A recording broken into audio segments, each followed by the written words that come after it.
बसंत पंचमी का दिन, महाराज सरस्वती का दिन, जिस दिन जो बच्चा पढ़ने में कमजोर होता है उसके हाथ से बसंत पंचमी के दिन सरसों के 31 फूल शंकर जी को चढ़ा दिए जाते हैं तो बच्चा पढ़ने में अव्वल निकल जाता है। उसके बच्चे को कभी नहीं कह सकते कि पढ़ने बैठ, वो खुद बैठेगा। केवल आज बसंत पंचमी का दिन, एक ही दिन चढ़ता है। और बाकी के सरसों के फूल आपको मालूम है कि रोग मुक्ति के लिए तो होते ही हैं। ये तो आपको पहले भी वर्णन किया महाराज कि जब कोई एकदम रोग आ जाए और डॉक्टर एकदम बोल दे कि ये रोग भारी आ गया है और इसकी जांचें जाएंगी और फिर ये कुछ भी हो सकता है, तो क्या करा जाता था कि 108 सरसों के फूल लाकर तुरंत शंकर भगवान को चढ़ाए जाते थे महाराज। तो चढ़ाने के बाद में रिपोर्ट अच्छी आती है। ऐसा नियम है। कहीं ठेका, कोई ठेकेदारी करते ना, जो ठेका भरते हैं कि भाई मेरा टेंडर आना चाहिए, मेरा ये काम होना चाहिए, मेरी मल्टी बनना चाहिए, या मेरा ये काम के लिए जा रहा हूं, ये काम फतेह होना चाहिए, उसके सबके हाथ पैर जोड़ने से अच्छा एक काम करो, बस 108 सरसों के फूल उठाओ, शंकर जी का उद्धतेश्वर महादेव का नाम लिखो और छोड़ दो, शिव जी के ऊपर एक एक कर चढ़ा दो, वो ठेका तुम्हें ही मिलेगा, वो काम तुम्हारे पास ही आएगा। सरसों का पुष्प समर्पित किया। भगवान शिव आनंद की राशि है हमारी। अब सरस्वती सुबह ब्रह्म मुहूर्त में निकल, और सरस्वती जब ब्रह्म मुहूर्त में निकलती है, वेद और माला लेकर स्मरण करती है महाराज, भ्रमण करती करती शारदा सरस्वती जब निकली, शिव महापुराण की कथा कहती है और गर्ग संहिता कहती है, जैसे जैसे सूर्य का प्रकाश तीव्र होते चले जाता है, सरस्वती उस प्रकाश में आनंद बिखरती हुई, वीणा के स्वर देती हुई माता सरस्वती गाती गाती पितरों के समय से पहले ही आलोक हो जाती, आलोक हो जाती। जैसे ब्रह्मा जी की धर्म पत्नी सावित्री नित्य स्मरण करने में, भगवान की सेवा में तत्पर रहने वाली है, और ब्रह्मदेव सृष्टि की रचना करते समय ज्ञात करते हैं कि सावित्री मेरे साथ होने के बाद भी ये सृष्टि की रचना नहीं होती, तब ब्रह्मदेव सरस्वती को प्रकट कर दे। सरस्वती जी का एक नाम शारदा है। क्या नाम है? जम के बोलिए जरा। शारदा। ये शारदा नाम कहां से पड़ गया? सरस्वती माता को शारदा नाम किसने दिया था? भाई नामकरण होता है तो हमारे यहाँ तो आज भी नियम है हमारा, ये बुआ कोई नाम बताती है, मामा जी कोई नाम बताते हैं और दादाजी कुछ बोलते हैं, कोई बोलेगा टिक्कू, कोई बोलेगा पिक्कू, कोई बोलेगा कुछ, सबके नाम अपने अपने रहते हैं, कोई प्रेम से क्या बोलता है। तो सरस्वती का शारदा नाम किसने प्रदान किया था? माता सरस्वती को शारदा संबोधन किसने दिया था? माता सरस्वती को शारदा का संबोधन किस समय पर प्रदान किया गया था? जिस समय पर शंकर और पार्वती भ्रमण पर निकल रहे थे और भगवान ब्रह्मदेव सरस्वती को ढूंढ रहे थे, और माता सरस्वती को ढूंढते हुए ब्रह्मा जब भगवान शंकर की साक्षी में पहुंचे हैं, तब भगवान शंकर से ब्रह्मदेव ने कहा, आप कहीं सरस्वती को देखें तो मुझे भेजिएगा, मेरे पास में भेजिएगा। शंकर भगवान ने उसी समय पार्वती से कहा, पार्वती, जैसे एक स्त्री जो पतिव्रता धर्म का पालन करने वाली है, एक नारी पतिव्रता धर्म का पालन करने वाली होती है, पति को परमेश्वर मानने वाली होती है, पति के चरणों का रसतत्व ग्रहण करने वाली होती है, तो वो पर पुरुष का स्मरण नहीं करती। उसी तरह एक पति जो अपनी अर्धांगिनी के साथ में रहे और अर्धांगिनी के साथ चले, तो पर नारी का स्मरण नहीं होना चाहिए। तो एक काम करो पार्वती, तुम उस सरस्वती को बुलाना प्रारंभ करो। अब पार्वती जी ने कहा, सरस्वती तो मेरी बहन जैसी है, सरस्वती तो मेरी सखी जैसी है, अब मैं उसको अगर बुलाऊं, आवाज दूं, अच्छा नहीं लगेगा। तो माता पार्वती जब ढूंढते ढूंढते ढूंढते ढूंढते शंकर भगवान के साथ में भ्रमण करती करती पहुंची, तो क्या देखती है माता पार्वती कि एक सरोवर के पास में माता सरस्वती बैठकर सरोवर में अपना मुखाग्रविंद देख रही थी। श्वेत वस्त्र था मेरा माँ का, और बड़ी सुंदर गले में माला पहन रखी थी माता सरस्वती ने, और एक सरोवर में माता सरस्वती अपने मुख को जब निहार रही हैं, उस दर्पण के भाव में अपने प्रतिबिंब को देख रही हैं, तब उस समय पर माता पार्वती ने कहा, शारदा, सरस्वती को लगा कि मेरा संबोधन ये किसने कहा। पलट कर देखा, सरस्वती ने कहा, पार्वती तुम? हां, मैंने तेरा जो दर्पण में प्रतिबिंब देखा है, तेरा स्वरूप देखा, पर तू इतनी सुंदर है, इतनी सुंदर है, पर तेरा जल में जो स्वरूप देखा ना, वो नीला दिखाई दिया, थोड़ा सा श्याम दिखाई दिया, इसलिए मैंने तुझे शारदा कह दिया। आज भी हमारे मध्य प्रदेश के कटनी और सतना के बीच में मैहर में आज भी शारदा भवानी विराजमान है।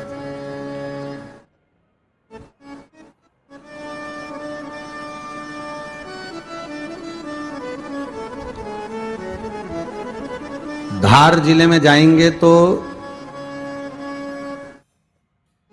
बाग क्षेत्र में मां बागेश्वरी, मां शारदा आज भी विराजमान।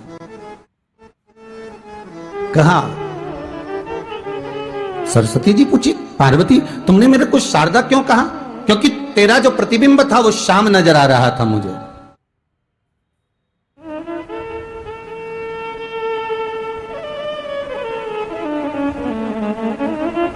उस प्रतिबिंब को देखकर मैंने तुझे शारदा का संबोधन दिया। तुम्हें ब्रह्मा जी बुला रहे हैं। सरस्वती ने कहा, पार्वती मैया, दीदी, आपने मुझे जो नाम दिया है, जगत के लोग, संसार के लोग मुझे इस नाम से जब पुकारेंगे तो ये शारदा, ये सरस्वती स्वयं उसके कंठ पर, उसके मस्तिष्क पर सदा विराजमान रहेगी, ये शारदा बनकर। इसलिए हमारे स्कूलों में, हमारे काव्य ग्रंथों में, हमारे जो कविगण रात्रि को जो काव्य पाठ करते हैं, कविता का स्मरण करते हैं, वो सरस्वती की वंदना नहीं करते, हे शारदे मां, शारदा की वंदना करते।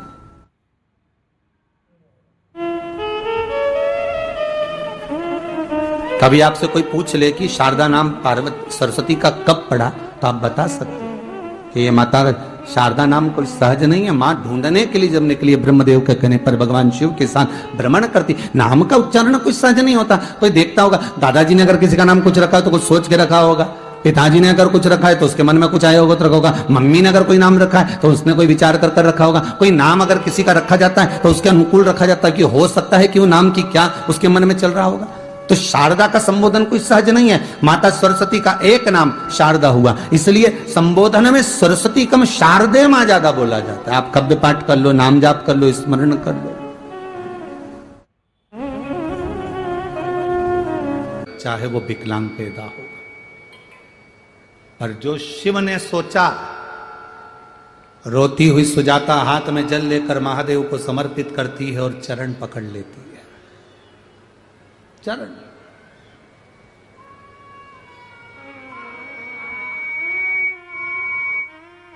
चरण पकड़े सुजाता।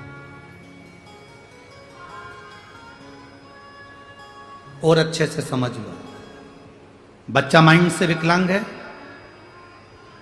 डॉक्टर ने कहा इस बच्चे का विकास नहीं हो रहा, बच्चे की बुद्धि काम नहीं कर रही है,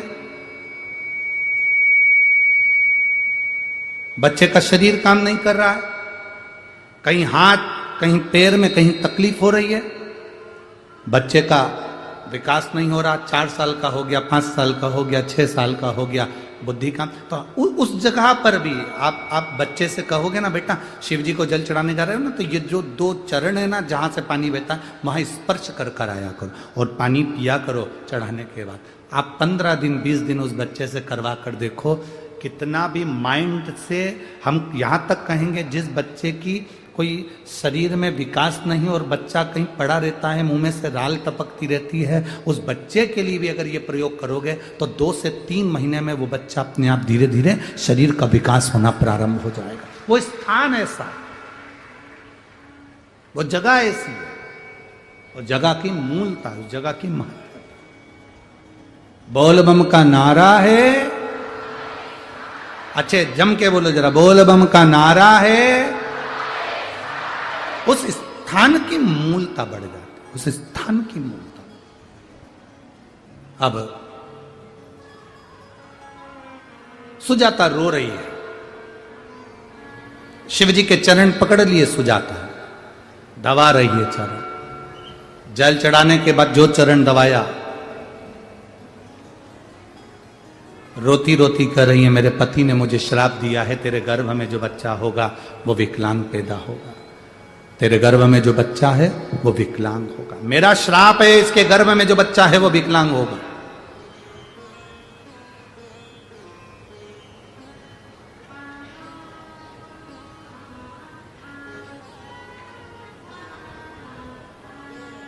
शिव कृपा करें।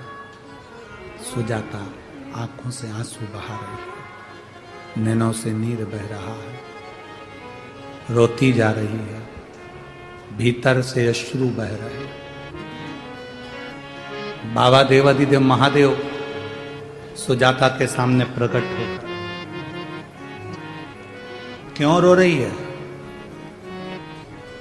तेरे पति ने तुझे श्राप दिया, तेरा बच्चा विकलांग होगा, इसलिए चिंता मत कर, टेंशन मत ले। हां, तेरे पति के श्राप से तेरा बच्चा विकलांग तो होगा, पर मेरा वर है, तूने मेरे चरण का स्पर्श करा, रोज जल चढ़ाने के बाद तू मेरे चरण को स्पर्श करती है, इसलिए तेरा जो गर्भ में बच्चा होगा वो भले विकलांग होगा, पर संपूर्ण विश्व का कल्याण करने वाला पैदा होगा, संपूर्ण विश्व का कल्याण करने। एक बार माता सरस्वती जी ने लक्ष्मी जी से कहा, मैं बहुत परेशान हो गई हूं लक्ष्मी, मैं बहुत परेशान हो गई लक्ष्मी। लक्ष्मी जी ने सरस्वती जी से पूछा, क्यों परेशान हो गई सरस्वती, बात क्या है? परेशान होने का केवल कारण इतना सा है कि मेरा काम है गायन करना, मेरा काम है जनमानस में जिसने बहुत अच्छा काम किया होता है उसका गायन करना, देवता में उसका व्याख्यान वर्णन करना। मैं इसलिए परेशान हो गई हूं कि 33 कोटि देवी देवता में केवल एक देवता ऐसे हैं, देवादिदेव महादेव, जो बिना सोचे समझे दान करते रहते हैं, बिना सोचे समझे पुण्य करते रहते हैं, बिना सोचे समझे दान करते रहते हैं, कुछ सोचते ही नहीं, उन्होंने उठाया और दे दिया। इनके दान का मैं व्याख्यान करते करते, इनके दान का वर्णन करते करते, इनके दान का गुणगान करते करते, इनके दान का महत्व कहते कहते कहते कहते मेरा मुख थक गया है। अब मैं करूं तो करूं क्या? इतने में लक्ष्मी जी बोली, जितनी तू परेशान है उससे दुगनी मैं परेशान हूं।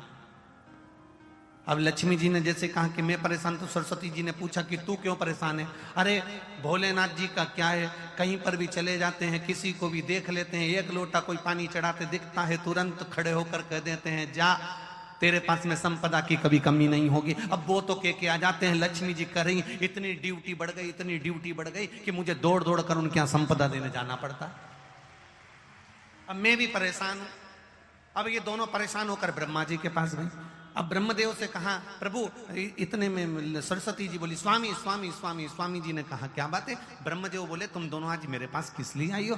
सरस्वती जी बोली, मैं बहुत परेशान हो गई। लक्ष्मी जी बोली, मैं भी परेशान हो गई। सरस्वती जी बोली, क्यों परेशान हो गई? तो कहा कि शंकर जी का गुणगान गाते गाते, गुणगान गाते गाते, अब कोई आप एक माता ने कल पत्र लिखा था, उस पत्र में लिखा था कि अगर मैं पूरी जिंदगी शंकर का गुण, आपने वो बड़ा पत्र देखा था ना, उस पत्र में लिखा था कि अगर मैं पूरी जिंदगी शिव का गुणगान गाती रहूं कि शंकर जी ने क्या क्या दिया है, तो वर्णन नहीं कर सकती। जब इंसान की ये हालत है तो देवताओं की क्या हालत होगी? तो सरस्वती जी ने कहा, मैं गुणगान कर करके थक गई। लक्ष्मी जी करी, मैं दे दे के थक गया। इसलिए ब्रह्मा जी तुरंत उठकर बोले, तुम दोनों से ज्यादा मैं परेशान, तुम दोनों से ज्यादा मैं परेशान हूं। तो इतने में तुरंत लक्ष्मी और सरस्वती जी ने पूछा, तुम कैसे परेशान हो? ब्रह्मा जी बोले, मैंने किसी के भाग्य में लिख दिया कि ये जिंदगी भर ठोकर खाएगा, ये जिंदगी भर रोएगा, ये जिंदगी भर तकलीफ भोगेगा, इसको ये रोग आएगा, इस रोग में ये बीमार होकर समाप्त हो जाएगा। मैंने इसके भाग्य में इतना इतना लिखा, और वो एक लोटा पानी लेके शंकर जी के मंदिर पहुंच गया और शंकर जी ने उसका भाग्य बदल दिया। तो मेरी लिखनी को भी भाग्य को बदल दे रहा है। ये कलयुग में हो क्या रहा है समझ में नहीं आ रहा। ब्रह्मा कह रहे हैं कि मेरी लेखनी को पलट दे रहा है, वो महादेव से मैं भी परेशान हो गया। तीनों मिलकर पार्वती जी के पास पहुंच गए। माता पार्वती जी बैठी थी, तब साधना में मिलीन थी। अब तीनों बैठकर भगवान पार्वती जी के पास पहुंचे। माता पार्वती जी ने पूछा, ब्रह्मा, लक्ष्मी, सरस्वती, आज कैसे आना हुआ?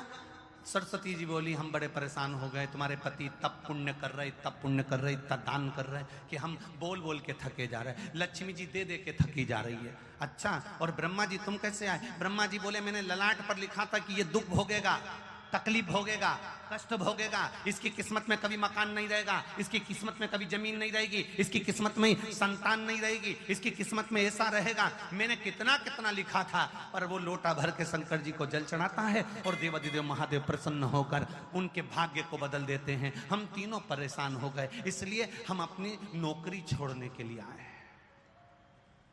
हमें अब यहां सर्विस करना ही नहीं, जब हमारी चले ही नहीं तो हम करके करेंगे क्या? पार्वती मैया आप कुछ कहो। पार्वती जी बोली, मेरा पति मेरे कहने में कभी नहीं चलता,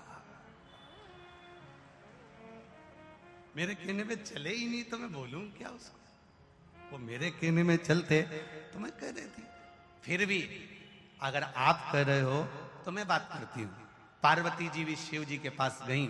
लक्ष्मी, सरस्वती, ब्रह्मा तीनों चारों शिव जी के पास गए। भोलेनाथ जी को एक लोटा जल चढ़ाया। शंकर जी प्रसन्न हो गए। प्रसन्न होते से बोले, मांगो तुम्हें क्या चाहिए? इतने में ब्रह्मा जी बोले, तुम ही देख लो, अब भी के अब भी हो गया। अब भी 1 सेकंड हुआ बस, तुमने पानी चढ़ाया और वो बोल दिया, मांग क्या चाहिए? अब इतने में पार्वती जी बोली, प्रभु बस इतना सा चाहिए। ब्रह्मा जी बड़े दुखी हैं। क्यों? इनने भाग्य में लिखा कि इसको ये दुख आएगा, इनने भाग्य में लिखा कि इसकी औलाद नहीं होगी, इनने भाग्य में लिखा कि इसको ये बीमारी आएगी, तुमने पलट क्यों दिया? ब्रह्मा जी तुम समझ नहीं सकते। चक्कर ये है कि मेरे पास कोई आता है, मेरा नाम ओघड़ दानी है। ओघड़ दानी का मतलब होता है जो कुछ सोचे समझे बिना दे दे। ओघड़ दानी है मेरा नाम। तो ब्रह्मा जी बोले, तो तुम्हारे पास जो हो वो दो ना। शंकर जी बोले, मेरे पास जितना था मैंने सब लुटा दिया, बस केवल डमरू बचा है, केवल अकेला डमरू और गले में सांप, त्रिशूल। और कोई भी अभी तक मंदिर में आया उसने आज तक नहीं किया कि तुम्हारा सांप दे दो। बोलो रे नोएडा वाले, तुमने कभी कहा हो जाकर कि तुम्हारा सांप दे दो, या तुमने कहा हो तुम्हारा डमरू दे दो या त्रिशूल? ना ना ना, आज तक कोई मंदिर में आके बोला ही नहीं कि तुम ये दे दो। जो भी आता है अच्छी चीजें मांगता है। तो शिव जी बोले, मेरे पास जो था मैंने सब दान कर दिया। मैं तो खुद शमशान में रहता हूँ, वहां पर कुछ भी नहीं रहता, और गुफा के अंदर रहता हूँ, वहां भी कुछ नहीं रहता। इसलिए तो फिर तुम ये बोलना बंद कर दो। शंकर भगवान बोले, मैं बोलता हूँ, तुम देने जाते ही काहे को? कौन ने कहा कि तुम जाओ? अरे प्रभु, तुम तो कहकर चले जाते हो कि जा, तेरे घर में संपदा की कमी नहीं होगी। अगर लक्ष्मी जी नहीं जाती है तो नारायण रुष्ट होकर बैठ जाते हैं और कहते हैं, तूने मेरे शिव का कहना नहीं माना, आज से मैं तेरा मुख नहीं देखूंगा। इसलिए लक्ष्मी को दौड़ना पड़ता है।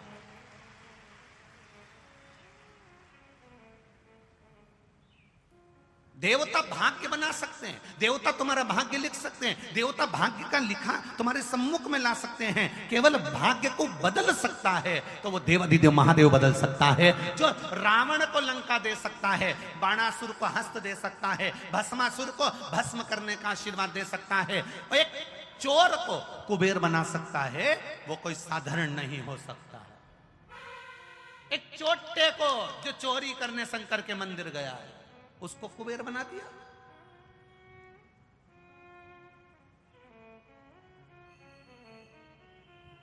तुम एक लोटा जल लेकर शिव जी के मंदिर में जाते हो, विचार करिएगा, आपको लगता होगा एक लोटे जल से कुछ नहीं होता होगा। फालतू की बात, फालतू की बात। जो तुमको ज्ञान दे कि लोटा भर के पानी चढ़ाने से कुछ नहीं होता, लोटा भर के जल चढ़ाने से कुछ नहीं होता, जो तुमको ज्ञान दे तुम उससे कह देना, तूने चढ़ा के देखा क्या? 2-3 महीने तू मंदिर गया क्या? दिल से चढ़ाया क्या? अगर तू मंदिर तक नहीं गया तो हमको ज्ञान देने वाला भी तू नहीं है। हमारी मर्जी, मैं चाहे जो करूं मेरी, मैं चाहे मंदिर जाऊं, मैं चाहे झाड़ू लगाऊं, मैं चाहे जल चढ़ाऊं, मैं चाहे पत्ती चढ़ाऊं, मेरी मर्जी। ये ना तो मैंने तुझसे पूछा ना पूछा, क्या है? श्री शिवाय नमस्तुभ्यम, श्री शिवाय नमस्तुभ्यम, क्या है? क्या है? ये तो विद्येश्वर संहिता में लिखा है, श्री शिवाय नमस्तुभ्यम। शिव महापुराण की विद्येश्वर संहिता में लिख दिया श्री शिवाय नमस्तुभ्यम। ये तो भगवान शंकर को नमन करना लिखा है कि श्री शिवाय, बोलो बोलो जम के, शिवाय न, ये तो शिव जी को नमन करना लिखा है, ये तो मंत्र है ही नहीं। फिर संसार के लोग इसको क्यों जप रहे हैं? तो उनसे कह दो, तो हम ये कहकर थोड़ी ना जप रहे कि मंत्र है, हम तो श्री शिवाय नमस्तुभ्यम। क्या होगा जपने से? शिव महापुराण की कथा कहती है, विद्येश्वर संहिता कहती है, जिसके मुख से श्री शिवाय नमस्तुभ्यम मंत्र निकलता है, जाप निकलता है, शब्द निकलता है, हजारों पाप भस्म होते हैं। और उसके मुख का दर्शन अगर कोई कर लेता है तो अश्वमेध यज्ञ का पुण्य आ जाता है।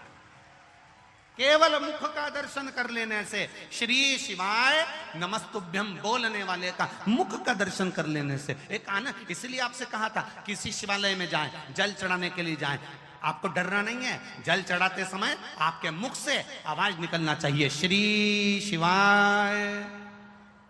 जल चढ़ाते समय तुम्हारे मुख से आवाज निकले। क्यों? अगर पास में खड़ा हुआ व्यक्ति कुछ नहीं बोलेगा, उसके कानों में भी अगर ये मंत्र जाएगा, पलटकर तेरा मुख का अगर वो दर्शन भी कर लेगा तो संसार सागर से पार उतर जाएगा। केवल दर्शन कर लेने वाला। जपो, जपाओ, स्मरण करो।